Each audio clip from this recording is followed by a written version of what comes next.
کو یاد رکھتے ہیں۔ اسی لیے اللہ رب العالمین نے سب سے پہلے ہمیں حکم دیا ہے کہ ہم عالم بنیں، ہم علم حاصل کریں، اور یہی چیز آج مسلمان اس سے دور ہے۔ اور اگر علم حاصل بھی کریں گے تو ان کے یہاں کون سا علم ہے؟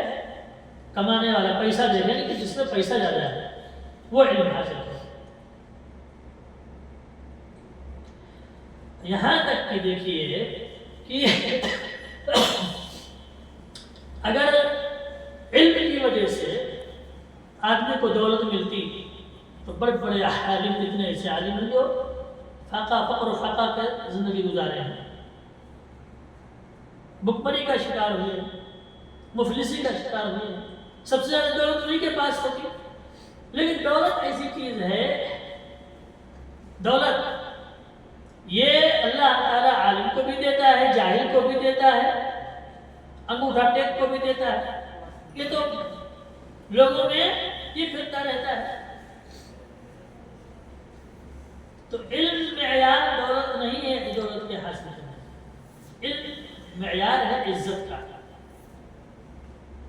علم معیار ہے شرافت کا، علم معیار ہے متانت کا۔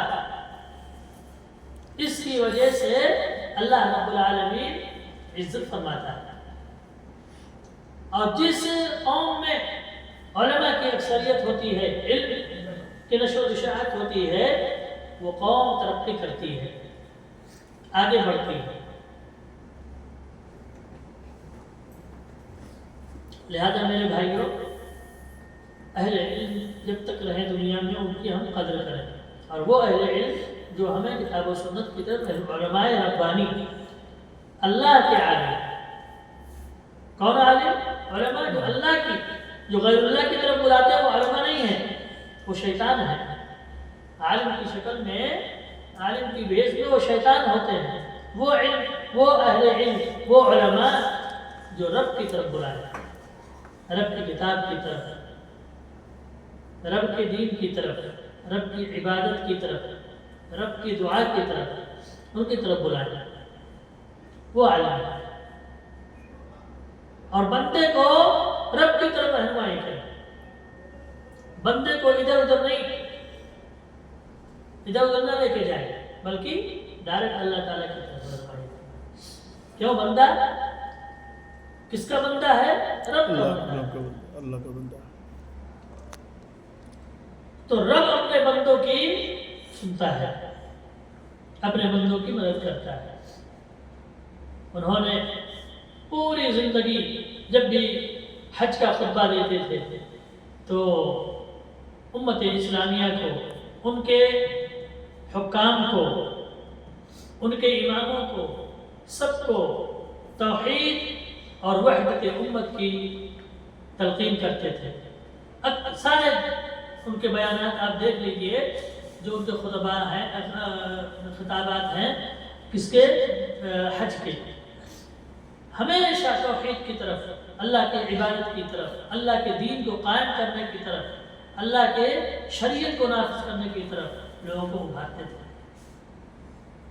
آج وہ ہمیں نہیں ہے، لیکن ان کی یادیں رہنی چاہیے۔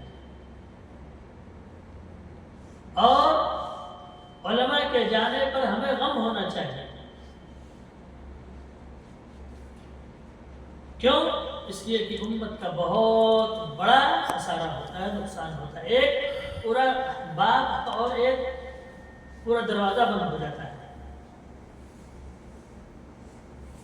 لہذا میرے بھائیوں، ہم اپنے علماء کی عزت کریں، اپنے علماء کی عزت کریں، اور ان سے اپنے دین کی رہنمائی لیں، اپنے عقیدے کو درست کریں، اپنے عمل کو درست کریں، ان کی رفاقت حاصل کریں، ان کی مجلسوں میں بیٹھا کریں، اہل علم کی، ان کو بلایا کریں، اور ان کے مجلسوں میں جایا کریں۔ اس سے برکتیں نازل ہوتی ہیں، رحمتیں نازل ہوتی ہیں۔ یہ ان علماء کے بارے میں بتا رہا ہوں جو علماء اللہ اور اس کے